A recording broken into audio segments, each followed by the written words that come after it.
जय हिंद, जय Bharat and welcome to Dev Talks. This is Adi Achint. Israel को कल एक मेजर सक्सेस मिली है। कहने में आया है कि भाई याया सिनवर को अभी खत्म कर दिया गया है। सो अगर आपको दिखेगा कि भाई ये इसकी सारी फोटोज, इसके सारे वीडियोस ये सब वायरल हो रखे हैं इंटरनेट के ऊपर, और जो हमास के पॉलिटिकल चीफ, अभी जो last one of the leaders of Hamas जो बचे हुए थे, उनको भी खत्म कर दिया गया है। अभी देखिए क्या हुआ है कि एक टेररिस्ट टाइप कुछ रेड चल रही थी, वहां पर 3-4 टेररिस्ट थे। एंड जब इनके ऊपर अटैक किया गया और इनके ऊपर काफी सारी बमबारी करी गई, और जब वो खत्म हुए तब जाके इजरायली ने उस जगह पे जाके चेक करा और पता चला कि भाई याया सिनवर को मार दिया गया है। इजरायली मीडिया ने इसको काफी टाइम तक इसके बारे में बात नहीं करी, लेकिन जैसे ही उनके पास कंफर्मेशन आई उसके बाद ये पूरी तरह से बातें आगे चली गई।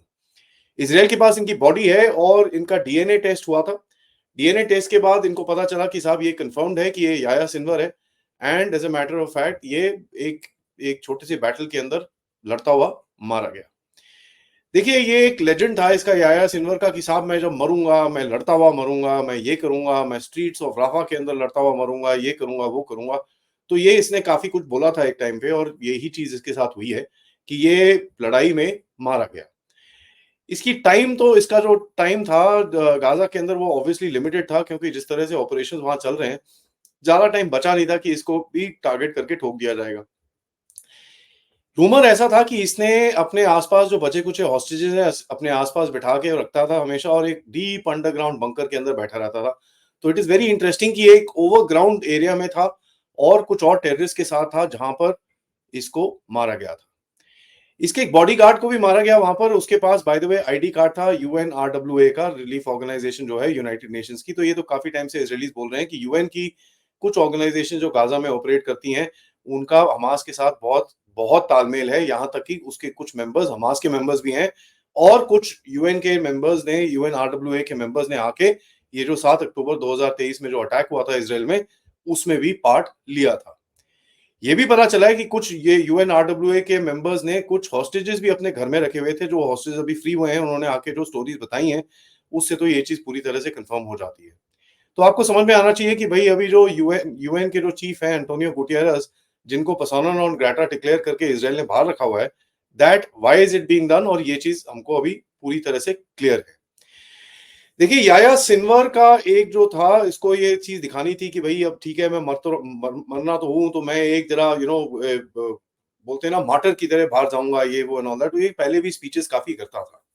इसके बारे में थोड़ा पता करते हैं। 1962 में पैदा हुआ था, हमास का फाउंडिंग मेंबर था, और एक बड़ा सिग्निफिकेंट रोल इसने प्ले किया था इसकी लीडरशिप और इसके स्ट्रक्चर को बनाने के लिए।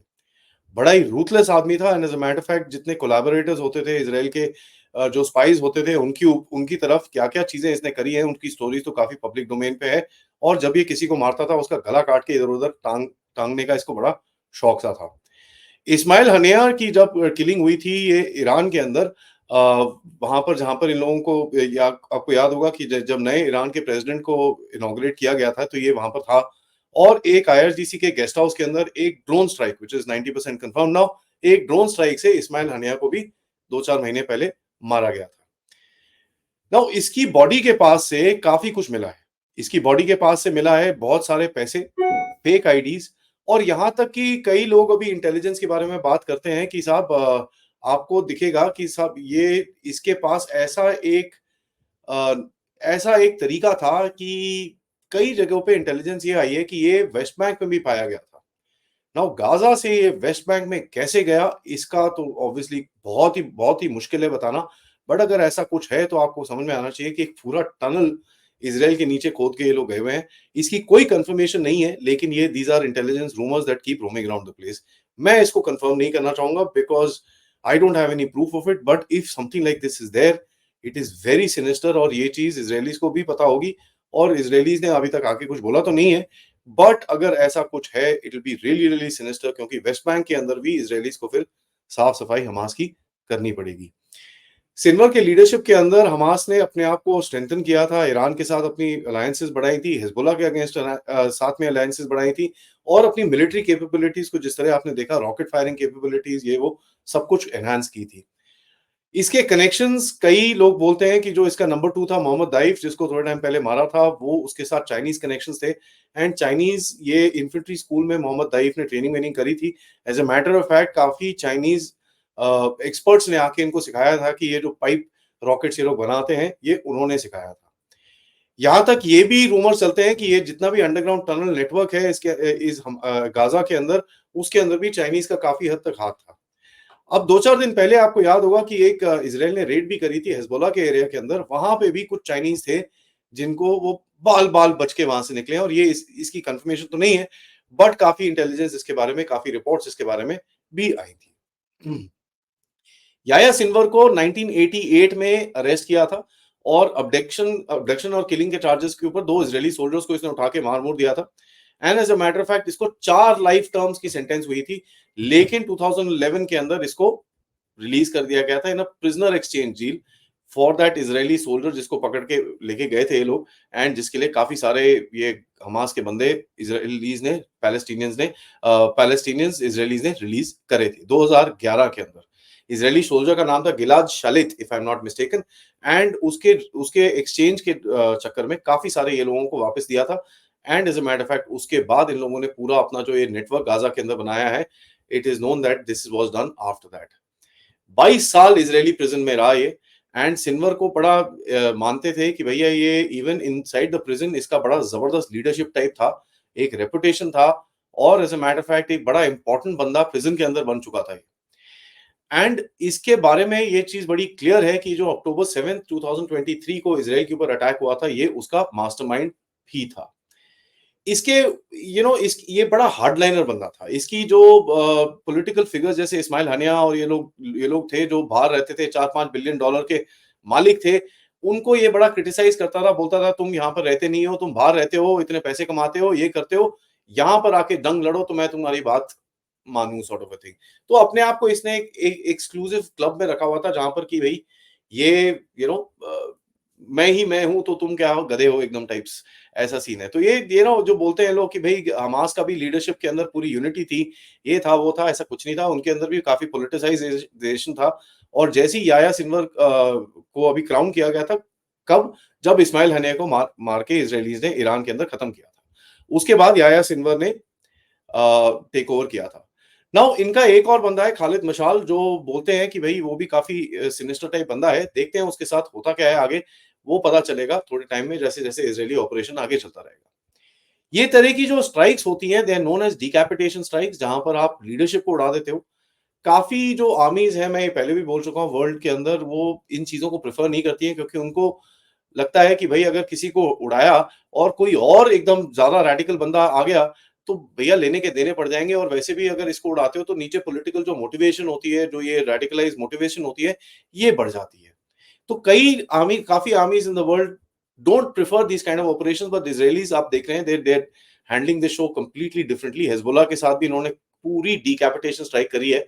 नसरल्ला के रिप्लेसमेंट, उसके रिप्लेसमेंट को ठोक दिया और अभी जो बंदा बैठा है वो बोलता है मैं तो लीडर हुई नहीं, जब इलेक्शन होगा तब बात करेंगे। तो इनकी भी फटी पड़ी है। और जो ईरान के ऊपर भी इसराइल अटैक करने की बात करते हैं, कहीं ना कहीं the option of hitting the leadership in Iran is also on the table. इसके बारे में काफी लोग ऑलरेडी बात कर चुके हैं। So let's see how that game will go forward. सवाल एक बनता है कि क्या ये इसके बंदे के मारने के बाद एक कुछ इंडिकेट करता है कि गाजा का ऑपरेशन अभी खत्म होने वाला है। थोड़ी सी चीजें देखते हैं इसके बारे में। 7 अक्टूबर को गाजा ने 36 रॉकेट फायर हुई थी इसराइल के ऊपर। तो हमास के पास अभी भी कुछ कैपेबिलिटीज है इसराइल पे डैमेज करने की। देखिए, हमास की एक आइडियोलॉजी है, उसको मारना तो बहुत डिफिकल्ट है, लेकिन उसके जितने फाइटर्स आप मार पाओ उस ये जो इनकी वॉर चल रही है उसके अंदर, ये इजरायलीज ऑब्वियसली प्रेफर करेंगे और इनके जितने भी ये सॉलिड लीडर्स टाइप है उनको खत्म करने की पूरी तरह से कोशिश इजरायलीज करेंगे। बिकॉज ताकि जब कुछ नया हमास अगर बनेगा उसमें काफी टाइम लगेगा। सो इसराइल के पास एक ब्रेक मिलता है, एक जगह, एक टाइम स्पेस मिलता है जहां पर वो कुछ चीजें कर सकें to prevent this sort of a thing happening in the future. क्योंकि देखिए, यहाँ पर हमको समझ में आना चाहिए कि हमास ने इतनी जो वेपनरी इकट्ठी करी है has been done right under the nose of Israelis. और आपको ये भी पता है कि भाई इजिप्ट के अंदर से जो टनल्स आ रहे हैं वहां से काफी सामान आता था। इनके पास मिडिट सबमरीन्स थी, तो जो सी से ये लोग सामान लेके आते थे। As a matter fact, Iranian ships चलते चलते अपने शिप से कॉफिन्स में हथियार भर के एक छोटे से बॉय के साथ ओशन में फेंक देते थे, उनकी छोटी-छोटी ये सबमरीन्स थी जो जाके इन बॉयज को पकड़ के वो सामान को लेके अपने ड्रैग करती हुई वापस टनल्स के अंदर आती थी। इनका जो टनल नेटवर्क है, it is very, very integrated. ठीक है? अगर ये कभी खत्म होता है तो कभी दुनिया में स्टडी होनी चाहिए कि किस तरह से इन लोगों ने इतना इंटीग्रेट टनल नेटवर्क बनाया, और militaries must study and realize कि भाई ऐसी चीजें भी होती हैं। कई जगहों पे तो ये भी पता है 100-100, 150-150 फुट जमीन के नीचे ये लोग बैठे हुए हैं, and they got full fledged setup system, सब कुछ है वहां पर इनके पास, including communication networks and including survival networks. एक जो ये रूमर टनल है कि भाई जो गाजा से वेस्ट बैंक की तरफ जाता है, मैं दोबारा बोल रहा हूँ, इसकी कोई कंफर्मेशन नहीं है, but if something like that is there, that should tell you the kind of sophistication these guys have actually come to. तो आई डोंट थिंक गाजा का ऑपरेशन इतनी जल्दी खत्म होगा, because there is a lot that needs to be done in that area. अब आप इतना घुस चुके हो, इतना सब कुछ कर चुके हो, तो ऑब्वियसली आपको जो भी करना है वो खत्म करना पड़ेगा before you actually get out of that place. Plus Gaza से अगर ये लोग बाहर निकलेंगे बिना एक सेटलमेंट के, बिना एक जो क्वेश्चन, सबसे बड़ा क्वेश्चन है उसको आंसर करे बिना कि भाई इसका फ्यूचर क्या है, देन Israelis कैन एक्सपेक्ट कि ये चीज दोबारा होगी उनके साथ, and this whole setup and structure will reset. 5 साल 10 साल लगेंगे, लेकिन ये चीज दोबारा इनके साथ होगी, बिकॉज काफी दुनिया में पावर्स हैं, काफी दुनिया में शक्ति हैं जो इस चीज को दोबारा बढ़ावा देने में काफी हेल्प करेंगी। नाउ इजरायलीज की तरफ से कंफर्मेशन तो आ ही गया है ऑफ कोर्स, बट अभी अमेरिका की तरफ से कंफर्मेशन आ गया है, जो बाइडेन का भी स्टेटमेंट आ गया, और वहां पर देखिए बाकी सब बोला हाँ जी वेरी गुड ये वो सब कुछ। लेकिन एक लाइन मेरे को बड़ी इंटरेस्टिंग लगी, बिकॉज उन्होंने बोला कि भाई हमारी जो इंटेलिजेंस और combined with Israeli actions has been able to do what it has been able to do in Gaza. तो कहीं पर अपने ऊपर भी क्रेडिट लेने की बात चल रही है, लेकिन अगर आप ट्विटर पे देखेंगे जितने भी लेफ्टिस्ट लिबरांडोज हैं वो तो मातम मना रहे हैं इस चीज पे कि इस तरह के एक टेररिस्ट को मारा गया है कल। जो बाइडेन ने एंड में अपने स्टेटमेंट में एक बात बोली कि भाई it is time for the day after Gaza. No, ये बड़ी एक इंटरेस्टिंग सी स्टेटमेंट है, क्योंकि यहाँ पर क्या ये लोग इजरायलीज को प्रेशर कर रहे हैं कि साहब कहीं ना कहीं इस चीज को खत्म करो, क्योंकि अभी ये हो गया है टाइम आपका, आपने इसको जितने ठोकने थे ठोक दिए, अभी इसको जरा खत्म करो। जो इजरायलीज ऑब्वियसली प्रेफर नहीं करेंगे, क्योंकि जब तक इनका ये पूरा ऑपरेशन, पूरी साफ सफाई इनके हिसाब से ना हो जाए, तब तक इजरायलीज को एक थ्रेट रहेगा, जैसे आपने 7 अक्टूबर को मैंने आपको बताया कि एक थ्रेट है।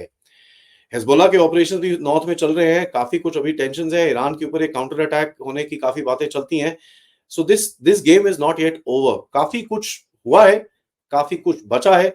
Of course we will discuss this further. आज रात को 10 बजे गैब्रियल के साथ जो आएंगे, हमको अपना एक्सपर्ट ओपिनियन बताएंगे, and he will tell us what Israel is thinking inside, and of course yes, क्या होने वाला है आगे उनके नजरिए से, we will try and learn from him. So रात को 10 बजे गैब्रियल से जरूर बात करेंगे। अभी थोड़ी देर में मैं आपको एक और अपडेट दूंगा, जहां पर एमईए के कल जरा भारी भारी से स्टेटमेंट्स आए हैं, उनकी मेरी क्या एनालिसिस है मैं उसके बारे में आपसे बात करूंगा।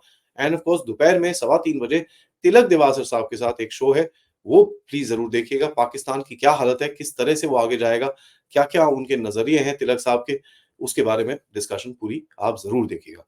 तब तक ये वीडियो को लाइक करिए, सब्सक्राइब करिए चैनल को अगर आपने नहीं करा है, most importantly share this with your friends and families.